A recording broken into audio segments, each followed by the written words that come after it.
આત્મનિર્ભર ભારતની દિશામાં દેશ જ્યારે આગળ વધી રહ્યો છે ત્યારે દેશને આત્મનિર્ભર બનાવવા સામે આવતા ઘણા બધા પડકારોનો ઉકેલ સહકારી ક્ષેત્ર પાસે છે.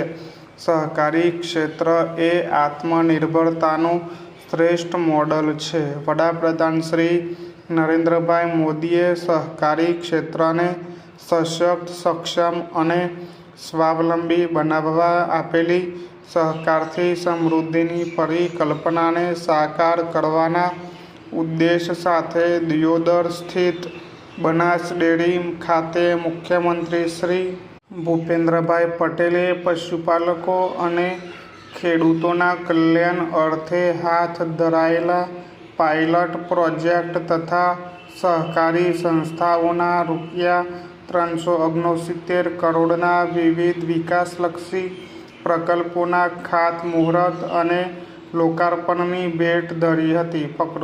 મુખ્યમંત્રી શ્રી ભૂપેન્દ્રભાઈ પટેલે ભીલડી ખાતે ₹324.77 કરોડના નિર્મિત થનાર Banas bovine and breed research સેન્ટરનું ખાતમુહૂર્ત, બાદરપુરા ખાતે ₹45 કરોડના ખર્ચે પ્રતિ દિવસની 50 મેટ્રિક ટન ક્ષમતાના નવનિર્મિત અલ્ટ્રા મોડર્ન આટા પ્લાન્ટ અને પાલનપુર ખાતે 10,000 કિલોગ્રામ પ્રતિ કલાકની ક્ષમતા ધરાવતા નવનિર્મિત Banas way protein ultra filtration પ્લાન્ટનું લોકાર્પણ કર્યું હતું.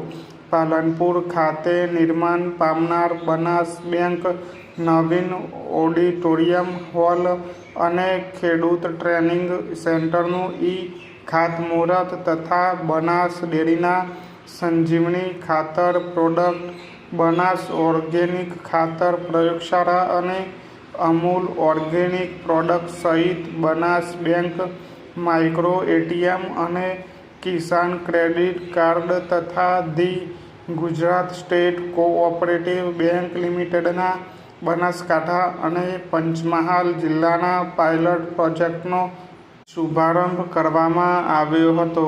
આ પ્રસંગે મુખ્યમંત્રી શ્રીના મહિલા પશુપાલકોને કિસાન ક્રેડિટ કાર્ડનું વિતરણ પણ કરાયું હતું.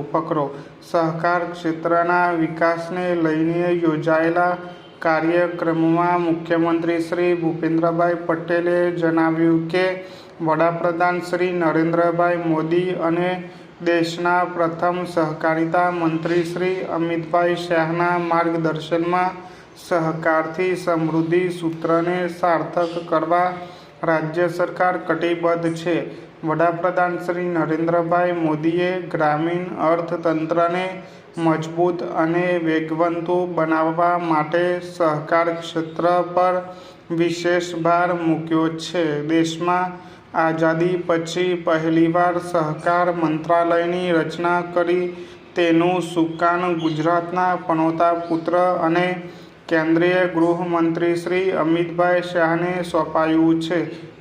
સહકારી ક્ષેત્ર ગ્રામીણ અર્થતંત્રને સુગ્રથિત કરવાનો ઉત્તમ માર્ગ છે.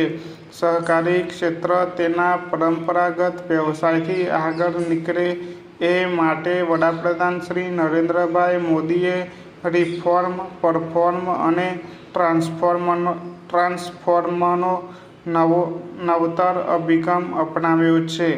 એશિયાની સૌથી મોટી ડેરી બનાસ ડેરી દ્વારા સૌ સહકારી ક્ષેત્રનો ઉત્સવ ઉજવવા ભેગા થયા છીએ એમ જણાવતા મુખ્યમંત્રી શ્રી ભૂપેન્દ્રભાઈ પટેલે કહ્યું હતું કે સહકારી ક્ષેત્રમાં અનેકવિધ નીતિ વિષયક નિર્ણયોના લીધે ભવિષ્યમાં આ ક્ષેત્ર દેશને વિશ્વની ત્રીજી ઇકોનોમી બનાવવા મહત્વની ભૂમિકા ભજવશે.